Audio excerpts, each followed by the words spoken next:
And please never give up making music. That's a huge mistake.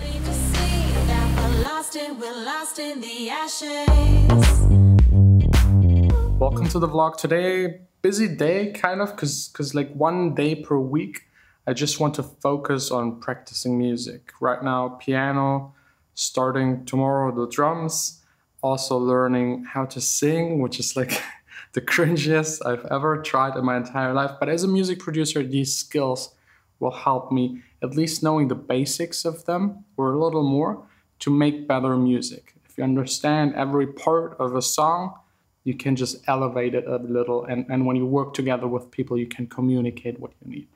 Anyways, I'm just right here this is the office actually. And before we start today's Q&A, where I answer your questions about music production, I wanted to ask you if you think I should turn it into a live recording room. It's quite big. We got this area right here with a conference table that we only use to play ping pong. This stuff right here is for building more absorbers. Over here, a drum set that will be installed tomorrow. And here's like the working area. So actually this entire part is not really being used.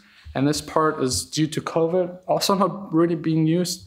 So turning it into a live recording room with some instruments might open up new business opportunities. Let me know. Could be an exciting new chapter. But now let's head upstairs into the control room, the A studio, and answer some questions. Let's see.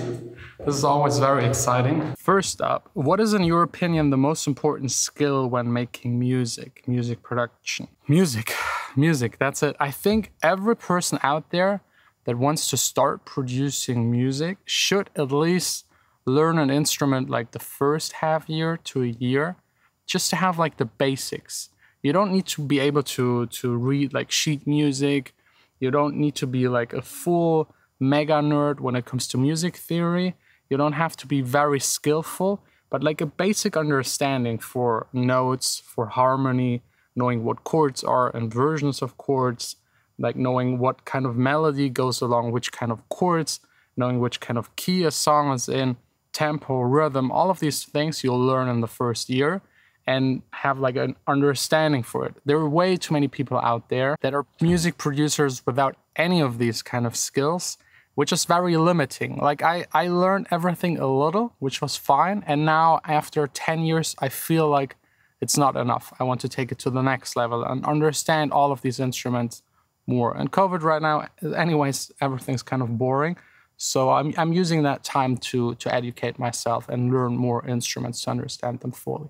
So that's something I would say is a very good starting point and also the most important starting point when starting to produce music. Nevertheless, if you don't have any of these skills, you can still start it. You can still like learn it along the way. There are even some producers, depending on the style of music, that get away without knowing anything about it, especially if you make more club music, techno music, like chords aren't really that important, but a basic understanding helps. It helps a lot. It helps more than knowing what parallel compression is. It helps more than knowing how a synthesizer works. All of these things are like the second and third step. What's your ratio between making music and business stuff? Business stuff, at the very beginning, doesn't matter that much. I'd say maybe 10%, just taking care of a website, maybe just some social media stuff. And later on, it gets more and more up to 50%. Like for me, it's right now maybe 30, because I employ people to take care of the other 20 that I would otherwise have to take care. Like once you pass 50%, if you make more business stuff and are more distracted from making music, just get people to help you, or get a management, get a label, get other people involved. New speakers yet? No, not yet. Still waiting for them. It's all delayed, COVID, Brexit, but ATC's arriving soon. What is one piece of advice when mixing and mastering music for a client? I think what I've learned is just stay pretty close to the original. Don't change it to your taste. Don't change it in a drastic way. Just fix things. If things are messed up by more than 10%, go back to the client, tell them that there's something where you see like problems, and they should fix it. Because if you do too much, it's not their song anymore. Like a producer works on a song, on the mixing, rough mixing, which like it's all one nowadays anyways. He works on it, and the song's familiar to him. If you change it drastically, like it's not his song anymore. So yeah, don't do too much. I just want the release date of Ashes. Ashes is like the next upcoming song. It's mixed, the cover is done. I just need to like plan the promotion phase, and then we're ready. So a month to 2 months, and then it's out. How to not quit making music. Whew, also a tough one. I was at that point a million times already. A million times. Since 2 years, not anymore. Since 2 years, I know I will be able to do it for the next 10 years. Things are kind of working out. But before that, it was so horrible. Like every month, and then pressure, mom, dad, family, friends, girlfriend. Like if you're at a certain age and you don't make any money, it's just annoying. It's just so annoying. And every month thinking about how to pay people and pay rent, pay food. Like I hated that. But the one thing that kept me going was always thinking about what happens if I quit. If I quit, like the 4, 5, 6, 7 years I already put into it are all erased. Like in a split second, it's all gone. If you quit, everything you've done so far was for nothing. And that usually like kept me just going. Just a little more, just a little more. Maybe then eventually it will happen and things will start to work out. But usually it's down to you having to learn more. Like if I look back 5, 6, 7 years ago, I wasn't good enough and I was stupid. I did a lot of mistakes, or I wasn't really efficient. Over the years, I've learned it, and that eventually will lead to you being able to make it full time. Would you add a reel-to-reel tape machine to your setup? No. Like the tape's expensive, there are plugins that do it. Like, and I also don't really like that tape sound. It takes away too much of the high frequencies. I like the saturation it gives, but there are plugins that do the saturation without taking away the high frequencies. Do you ever hire session drummers? No, but maybe, or actually yes, in a couple of months.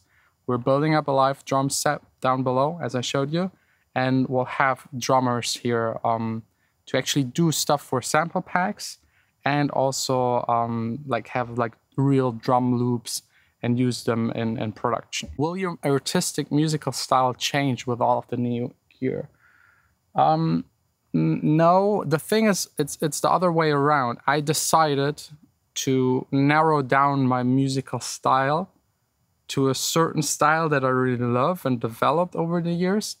And to narrow it down even more, I got certain pieces of equipment that help me to achieve what I have in mind. It's usually that way around. It's not the gear inspiring me sometimes, but it's usually my inspiration getting more gear to satisfy and like do these kind of inspirational things. Hope this makes sense. Do you think success in music is due to talent or mostly hard work? 100% hard work. Talent, I don't believe like that there is something like talent.